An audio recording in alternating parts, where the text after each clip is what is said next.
नमस्कार दोस्तों, आपके अपने चैनल एसटी विद सुमन में आपका बहुत बहुत स्वागत है। यदि आप हिंदी सब्जेक्ट से नेट जेआरएफ की तैयारी कर रहे हैं या टीजीटी पीजीटी की तैयारी कर रहे हैं तो ये वीडियो आपके लिए बहुत ही महत्वपूर्ण होने वाला है। आज की इस वीडियो में लोग हिंदी साहित्य के इतिहास से संबंधित 15 महत्वपूर्ण प्रश्न देखेंगे। ये प्रश्न बहुत ही महत्वपूर्ण है, इन्हें आप लगाइए और देखिए कि इनमें से कौन से प्रश्न आपके लिए नए हैं और या फिर कौन से प्रश्न हैं जो आपको पहले से आते हैं। इनको लगाइए और देखिए कि आपको मतलब कि हिंदी साहित्य के इतिहास से संबंधित आपके कितने प्रश्न सही होते हैं।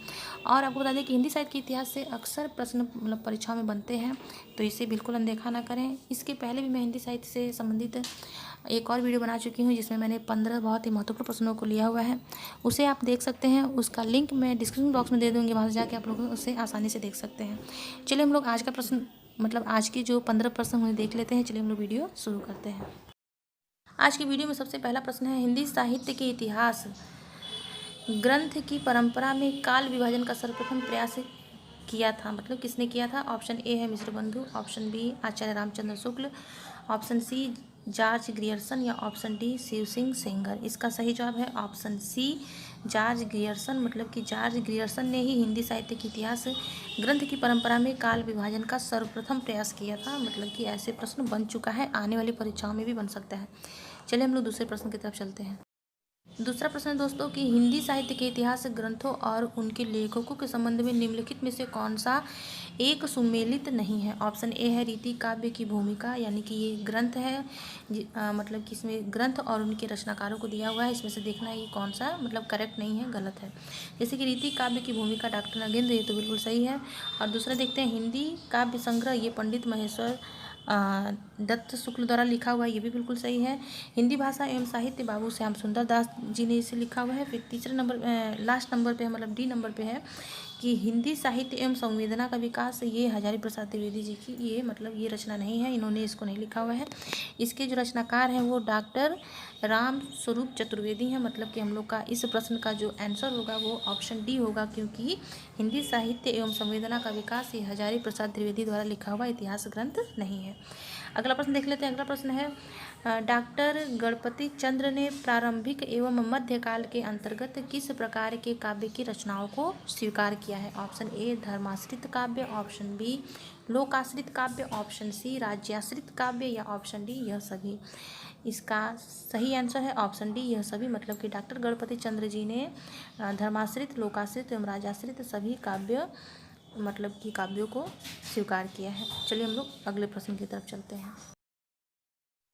प्रश्न नंबर 4 है, आदिकाल के नामकरण के संबंध में निम्नलिखित में से कौन सा सुमेलित नहीं है। ऑप्शन ए आरंभिक काल, मतलब कि आदिकाल का जो नामकरण किया गया है विभिन्न मतलब कि ग्रंथकारों द्वारा, उसमें से इसमें से ऐसा कौन सा है जो सुमेलित नहीं है। जिसमें पहला है आरंभिक काल, जिसे मिश्र बंधु ने मतलब कि ये नाम दिया है, तो ये बिल्कुल सही है, मिश्र बंधु द्वारा ही दिया हुआ है। फिर सिद्ध सामंत युग, ये राहुल सांकृत्यायन द्वारा दिया हुआ, ये भी बिल्कुल सही है। तीसरे नंबर पे है चारण काल, जो लिखा हुआ है आचार्य रामचंद्र शुक्ल द्वारा। फिर डी है आदिकाल, हजारी प्रसाद द्विवेदी द्वारा, ये भी सही है।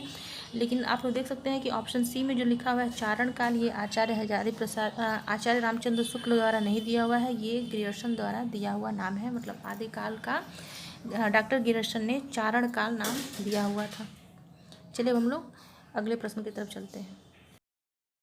अगला प्रश्न है, आदिकाल की सर्वमान्य सीमा अवधि मानी गई है। ऑप्शन ए 1000 ईस्वी से 1200 ईस्वी, ऑप्शन बी 1000 ईस्वी से 1150 ईस्वी, ऑप्शन सी 1000 ईस्वी से 1350 ईस्वी, ऑप्शन डी 1000 ईस्वी से 1500 ईस्वी तक। इसका सही जवाब है ऑप्शन सी 1000 ईस्वी से 1350 ईस्वी की जो अवधि है वो आदिकाल के लिए मानी गई है। जो सर्वमान्य है मतलब कि जितने भी मतलब कि अधिकतर जो ग्रंथकार हैं 1000 ईस्वी से लेकर 1350 ईस्वी की अवधि को आदिकाल की अवधि मानते हैं। चलिए हम लोग प्रश्न नंबर 6 पे चलते हैं। प्रश्न नंबर 6 देख लीजिए। प्रश्न नंबर 6 है कि साहित्य का इतिहास जनता की चित्तवृत्ति का इतिहास है, यह कथन किसका है। परिभाषाओं से रिलेटेड अक्सर प्रश्न बनते हैं परीक्षाओं में, चलिए हम लोग देख लेते हैं।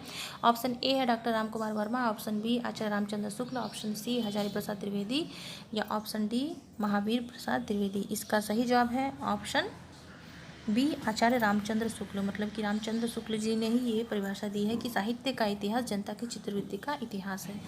चलिए अब हम लोग प्रश्न नंबर 7 पे चलते हैं। प्रश्न नंबर 7 देख लीजिए। हिंदी साहित्य इतिहास लेखन कार्य से संबद्ध लेखकों का सही अनुक्रम क्या है, मतलब सही अनुक्रम में हमको लगाना है कि कौन से ग्रंथकार पहले के हैं फिर कौन से मतलब लास्ट में है। जिसमें लिखा हुआ है पहला ऑप्शन ए में लिखा है Mishra Bandhu, George Grierson, Shiv Singh Sengar, Garcin de Tassy. इसमें हम लोग डायरेक्ट आंसर पे चले जाते हैं। जैसे कि ऑप्शन नंबर बी आप लोग देख सकते हैं कि गारसा दत्तासी मतलब कि सबसे पहले जो इतिहास ग्रंथ हिंदी साहित्य से संबंधित जो इतिहास ग्रंथ लिखा गया वो गारसा दत्तासी द्वारा ही लिखा गया, सबको मालूम है। फिर शिव सिंह सेंगर आए, उनकी रचना आई जो शिव सिंह सरोज है। फिर जॉर्ज ग्रियर्सन किया the modern vernacular literature of Hindustan. और फिर लास्ट में मतलब कि इन चारों में लास्ट में फिर मिश्र बंधुओं का नाम आता है। मतलब कि ऑप्शन बी प्रश्न नंबर 7 का ऑप्शन बी राइट आंसर है। अब हम लोग प्रश्न नंबर 8 पे चलते हैं। प्रश्न नंबर 8 है कि शिव सिंह सरोज का प्रकाशन कब हुआ। शिव सिंह सेंगर द्वारा ये मतलब कि इतिहास ग्रंथ लिखा गया है। ऑप्शन ए में है 1862 ईस्वी, ऑप्शन बी में 1870, ऑप्शन सी 1883, ऑप्शन डी 1888। इसका सही जवाब है ऑप्शन सी 1883। और आपको बता दें कि हिंदी भाषा में लिखा गया ये पहला इतिहास ग्रंथ है शिव सिंह सरोज द्वारा जो मतलब कि जो प्रकाशित हुआ 1883 ईस्वी में। शिव सिंह सरोज ये जो रचना है ये हिंदी भाषा में लिखा गया पहला इतिहास ग्रंथ है, क्योंकि इसके पहले जब गारसा दत्तासी जी ने अपनी मतलब कि हिंदी साहित्य के इतिहास से संबंधित एंग्लो हिंदुस्तानी लिखी, लेकिन वो हिंदी भाषा में नहीं थी, वो फ्रेंच भाषा में थी। चलिए हम लोग प्रश्न नंबर 9 पे चलते हैं। प्रश्न नंबर 9 है दोस्तों कि हिंदी साहित्य का अतीत के लेखक हैं। हिंदी साहित्य के इतिहास से संबंधित ये ग्रंथ है। ऑप्शन ए है Vishwanath Prasad Mishra, option B Vishwanath Tripathi, option C Shyam Sundar Das या ऑप्शन डी गणपति चंद्र गुप्त। इसका सही जवाब है ऑप्शन ए विश्वनाथ प्रसाद जी की रचना है हिंदी साहित्य का अतीत, जिसके मतलब कि हिंदी साहित्य का अतीत ये जो विश्वनाथ प्रसाद मिश्र द्वारा ये जो ग्रंथ लिखा गया है इसके 2 भाग हैं, मतलब ये 2 भागों में विभक्त है। चलिए हम लोग प्रश्न नंबर 10 देख लेते हैं। प्रश्न नंबर 10 है हिंदी साहित्य का इतिहास सर्वप्रथम किस भाषा में लिखा गया। इसके पहले जो प्रश्न था उसको मैंने आप लोग बताया था कि किस भाषा में सबसे पहले लिखा गया था। ऑप्शन ए में है अंग्रेजी, option B Hindi, option C French या ऑप्शन डी जर्मन। तो इसका सही जवाब है ऑप्शन सी फ्रेंच, यानी कि हिंदी साहित्य का इतिहास सर्वप्रथम फ्रेंच भाषा में लिखा गया था। किसने लिखा था? गारसा दत्तासी ने हिंदुस्तानी नामक जो ग्रंथ लिखा था वो फ्रेंच भाषा में ही लिखा था। प्रश्न नंबर 11 देख लीजिए। निम्नलिखित इतिहास ग्रंथों में से कौन सा ग्रंथ आचार्य हजारी प्रसाद द्विवेदी जी का नहीं है। ऑप्शन ए हिंदी साहित्य का आदिकाल, ऑप्शन बी हिंदी साहित्य की भूमिका, ऑप्शन सी हिंदी साहित्य का इतिहास या ऑप्शन डी हिंदी साहित्य का उद्भव व विकास। इसमें सही मतलब कि इसमें बताना है कि हजारी प्रसाद द्विवेदी जी का कौन सा ग्रंथ नहीं है। तो मतलब हिंदी साहित्य का आदिकाल ऑप्शन ए में जो तो हजारी प्रसाद द्विवेदी जी का ही है। ऑप्शन बी में हिंदी साहित्य की भूमिका, ये भी हजारी प्रसाद द्विवेदी जी का है। ऑप्शन सी में आप लोग देख सकते हैं हिंदी साहित्य का इतिहास, ये हजारी प्रसाद द्विवेदी जी का नहीं है, ये आचार्य रामचंद्र शुक्ल जी का है। अगर प्रकाशन वर्ष की बात करें तो हिंदी साहित्य का आदिकाल 1952 ईस्वी में इसका प्रकाशन हुआ। हिंदी साहित्य की भूमिका 1940 ईस्वी में, और हिंदी साहित्य उद्भव व विकास जो ऑप्शन नंबर डी में है इसका प्रकाशन वर्ष 1955 है। प्रकाशन वर्ष से भी रिलेटेड प्रश्न बनते हैं या फिर क्रमवार अगर लगाने के लिए है तब भी आप कंफ्यूज नहीं होंगे। चलिए हम लोग प्रश्न नंबर 12 पर चलते हैं। प्रश्न नंबर 12 है कि सच्चे अर्थों में हिंदी का पहला इतिहास ग्रंथ कौन सा है। ऑप्शन ए एंग्लो हिंदुस्तानी, गारसा दत्तासी द्वारा लिखा, सबको मालूम है। फिर शिव सिंह सरोज, शिव सिंह सेंगर द्वारा लिखा हुआ है। The modern vernacular literature of Hindustan, George Grierson ji की रचना है। फिर मिश्र बंधु द्वारा लिखा गया। मतलब इसमें से कौन सा ऐसा ग्रंथ है जिसे हिंदी का सच्चे अर्थों में हिंदी का पहला इतिहास ग्रंथ कहा गया है। ऐसे प्रश्न बन चुका है इसलिए मैंने इसको लिया हुआ है। इसका सही जवाब है option see the modern vernacular literature of Hindustan. इसे सच्चे अर्थों में हिंदी का पहला इतिहास ग्रंथ माना गया है। क्यों माना गया है? क्योंकि the modern vernacular literature of Hindustan में जॉर्ज ग्रियर्सन जी ने काल विभाजन व नामकरण का सर्वप्रथम प्रयास किया था। अब हम लोग प्रश्न नंबर 13 देख लेते हैं। प्रश्न नंबर 13 है आचार्य रामचंद्र शुक्ल द्वारा रचित ग्रंथ हिंदी साहित्य का इतिहास का प्रकाशन वर्ष है। Option A 1932, option B 1929, option C 1940 या ऑप्शन डी 1919। इसका सही जवाब है ऑप्शन बी 1929 ईस्वी में हिंदी साहित्य का इतिहास जो रामचंद्र शुक्ल द्वारा रचित जो ग्रंथ है इसका प्रकाशन हुआ। प्रश्न नंबर 14 देख लेते हैं हम लोग। आधुनिक साहित्य सृजन और समीक्षा नामक इतिहास ग्रंथ के ग्रंथकार हैं। Option A doctor Namvar Singh, option B Vishwanath Tripathi, option C Ram Naresh Tripathi या ऑप्शन डी नंद दुलारे वाजपेयी। इसका सही जवाब है ऑप्शन डी नंद दुलारे वाजपेयी। और इनकी एक और रचना बहुत ही प्रसिद्ध है, वो भी परीक्षा में बन चुकी है, जैसे कि आधुनिक साहित्य नए प्रश्न, ये भी नंद दुलारे वाजपेयी जी की ही रचना है। अब हम लोग प्रश्न नंबर 15, यानी कि इस वीडियो का जो लास्ट प्रश्न उसे देख लेते हैं। अगला प्रश्न है, एंडो हिंदुस्तानी इतिहास ग्रंथ का हिंदी अनुवाद किया, मतलब किसने किया?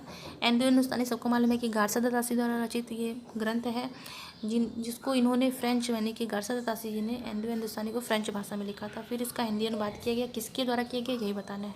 ऑप्शन ए में है Ramvilas Sharma, option B doctor Lakshmina Sagar Vajpeyi, option C Vishwanath Prasad Mishra, या option D doctor Ganpati Chandra Gupt. इसका सही जवाब है option B doctor Lakshmina Sagar Vajpeyi ने। लक्ष्मीना सागर वाजपेयी ने जब एंडो हिंदुस्तानी को हिंदी में जब इसका अनुवाद किया तो उन्होंने अपनी जो उन्होंने जो अपना ग्रंथ लिखा उसे हिंदुई साहित्य का इतिहास नाम दिया। ऐसे प्रश्न बन सकता है कि एंडो हिंदुस्तानी का अनुवाद जो डॉक्टर लक्ष्मीना सागर द्वारा किया गया है उसका क्या नाम है, तो आपका आंसर होगा हिंदुई साहित्य का इतिहास। चलिए अब हम लोग अंत में आप लोग के लिए एक प्रश्न है जिसका जवाब आप लोग कमेंट बॉक्स में जरूर बताइएगा। आप जैसे कि लिखा हुआ है कि आदिकाल को चारण काल नाम देने वाले ग्रंथकार हैं, बताना है कि किसने आदिकाल को चारण काल कहा है। ऑप्शन ए में Mishra Bandhu, option B Dhirendra Verma, option C Garcin de Tassy, option D Grierson. इसका सही जवाब आप लोग कमेंट बॉक्स में जरूर बताइएगा। इस तरह दोस्तों हम लोगों ने हिंदी साहित्य के इतिहास से संबंधित 15 बहुत ही महत्वपूर्ण प्रश्नों को देख लिया है। अगर मेरी वीडियो आपको पसंद आया हो तो इसे लाइक करें, अपने दोस्तों में शेयर करें, और मेरे चैनल के प्रति अगर कुछ सुझाव हो तो इसे कमेंट बॉक्स में जरूर बताएं। फिर मिलेंगे ऐसी उपयोगी वीडियो के साथ। धन्यवाद।